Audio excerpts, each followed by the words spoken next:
Okay, so today I'm going to talk about what happens if your dog gets into rat poison. And I chose the topic because Starlight, who's here today, and my beagle, who's in this picture, they got into rat poison a couple years ago, and they were fine. The vet gave them vitamin K tablets, but he thinks that the rat poison was so outdated that it didn't really have any effect on them anymore. So as soon as you suspect that your dog got into rat poison, you want to call your veterinarian, and if it's like after hours, call an emergency animal hospital. You can also call ASPCA poison control hotline and the pet poison hotline. But also, if you can, make sure you have the box or the bag of poison that was ingested at hand, because then the vet will be able to look at the brand and the active ingredient in it. So first, the vet will probably induce vomiting if the ingestion occurred within the last 2 hours.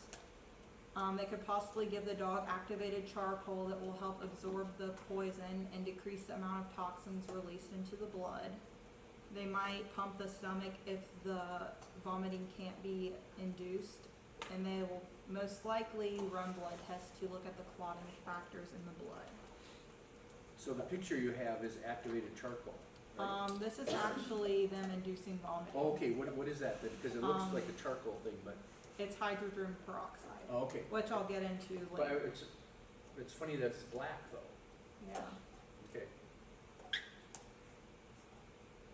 Okay, so there are a variety of different types of rat poison, and these are the main 4 types. There's anticoagulant, bromethylene, Cholecalciferol. yeah, and then the zinc phosphide and strychnine. So the anticoagulant is the most common kind, and this is found in Decon and Tomcat, which are the 2 most popular household rat poisons.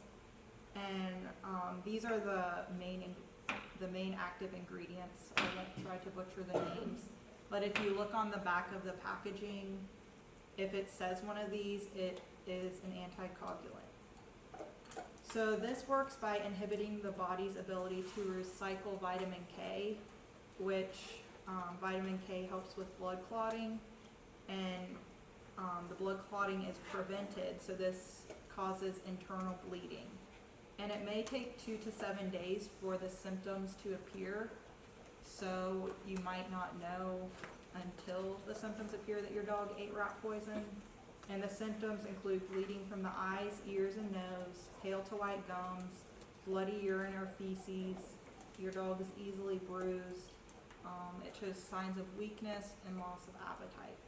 And the treatment that the vet will prescribe is vitamin K pills or injections, and if it's bad enough, possibly blood diffusions. And it's also important to note that you can't just go and get vitamin K pills from a drugstore to treat your dog yourself, because they're not the right dosages. And then the second type of rat poison is bromethylene, and this is a neurotoxin that increases sodium accumulation in cells. So the cells will swell up and die when water is ingested, and this infects the central nervous system, including the brain, spine, and nerves. If there's small amounts ingested, symptoms could appear in 1 to 2 weeks, but with large amounts ingested, symptoms will appear sooner, within 2 to 24 hours. And these symptoms include decreased appetite and thirst, impaired movement, resting head against furniture, circling, tremors, and seizures. And the only way to treat this is to induce vomiting and giving your dog activated charcoal. The next type is cholecalciferol, which is essentially vitamin D3. This increases the calcium in the body to life-threatening levels, which eventually lead to kidney failure and cardiac problems. Signs for this appear 1 to 2 days after the poison is ingested, and kidney failure will soon develop 3 to 4 days after that. And these symptoms could include bad breath, diarrhea, dehydration, stomach pains, excessive or decreased thirst and urination, tremors, and seizures. And unfortunately, there's no treatment if your dog ingests this. It's possible to do IV fluids for a few days to decrease the calcium levels, but that's pretty rare. And then the last type is zinc phosphide, and this is only available to pest control professionals, and it creates a toxic gas called phosphine in the dog's stomach, and signs will appear immediately up to 12 hours, depending on if they have an empty stomach, it will occur, I believe, faster than if they have a full stomach. And then symptoms for this include nausea, shortness of breath, convulsions, paralysis, loss of appetite, and diarrhea. And to treat this, the vet will induce vomiting or possibly wash the stomach with sodium bicarbonate to neutralize the pH levels. Before you go on, Liz, I got a little story about the phosphine gas. You probably might not see, every time I read something in the newspaper and it's something that I teach about, it always sticks. A professional had put this compound, this product, under a trailer house to get rid of rodents, I guess, right? But the people didn't know that if it gets wet, it gives off a lot of phosphine gas. And so what happened, and I don't know the full story, but somebody put this product underneath the trailer house because they must have had rats or rodents or something. Well, the family got the idea that, I don't know if it was like smelling or we want to get rid of it. They took a garden hose and watered it down. And so like a stomach would make more phosphine gas. There's water down there, right? So then the gas is lighter than air, I believe, and it somehow got into the ventilation system of the trailer house. I think it killed 1 or 2 people. And then there's another incidence of this. A family from the United States went to Mexico or something on a vacation, and they must have had, rented a villa or something, and they must have had some trouble with rodents, so somebody had spread this stuff around, and I'm sure there's some kind of number of days to wait or whatever, but then I think there's like a couple and their 2 children, and I think a young teenage girl died really quickly, and they couldn't figure out what was going on, but months later they traced it down that somebody had put this product on, and it gets wet and it makes the phosphine gas, so it's really dangerous. Mm-hmm. That's Yeah. my 2 cents there for that. So I think basically with this, if your dog ingests it, Mhm. there's a small chance of survival. Yes. And I have a slide about how blood clotting works, because this is since the main rat poisons affect blood clotting, I think it's kind of important to know about how it works. So blood contains special substances to coagulate blood, and these are called clotting factors. And they convert fibrinogen into insoluble fibrin, and these cause the platelets in the blood to stick together and the blood will clot. So then this plugs the vessel's tear and stops the bleeding.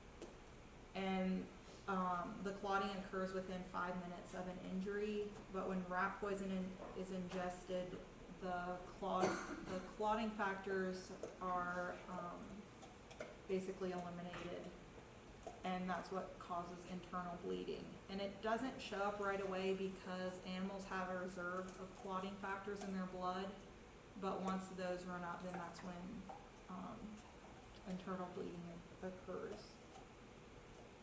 And then here's about how to induce vomiting. And it's always important to not, if your dog ingests rat poison, don't go straight to this. You need to consult a veterinarian first, because if they happen to ingest a different kind of poison, it could cause more harm going up the esophagus. Like, I know if they get into bleach or any other household cleaners, you're not supposed to induce vomiting because it'll burn the esophagus. So to induce vomiting, if your vet tells you to go ahead, you do 1 milliliter of 3% hydrogen peroxide per pound of body weight. And this is about 1 teaspoon for every pound of body weight. Every 10 pounds. Okay, every every 10 pounds. And it's important to not exceed 45 milliliters, even if your dog is heavier. And you just lift the corner of the dog's mouth and squirt the liquid in. You can use a syringe or a turkey baster. Yeah, I mean, that's a good point, because some of us have a lot of syringes at home and some don't have any, and the turkey baster would be a good Yeah, second choice. and that is all I That's have. your story. So how did you know that Starlight had eaten rat poison? Her poop was bright green. Her poop was bright green. Okay, is that a characteristic of rat? I mean, I don't know. Yeah. Anybody see this whole thing about what poop looks like? I need to find somebody to make a video of that. Yeah. I mean, I'm serious, because if it's mucus covered, that usually means irritation, and the poop that comes out can tell you something about the digestive tract.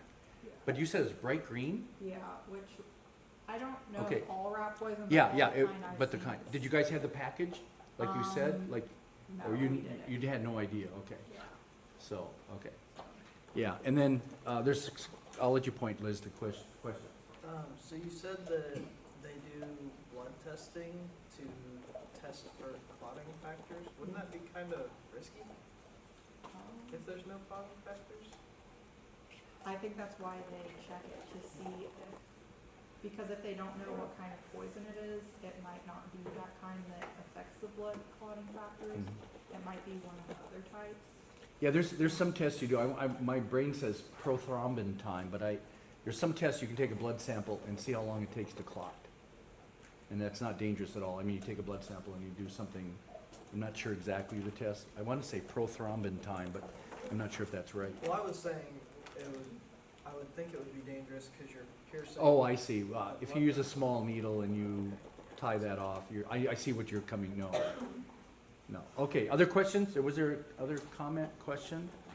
So it's a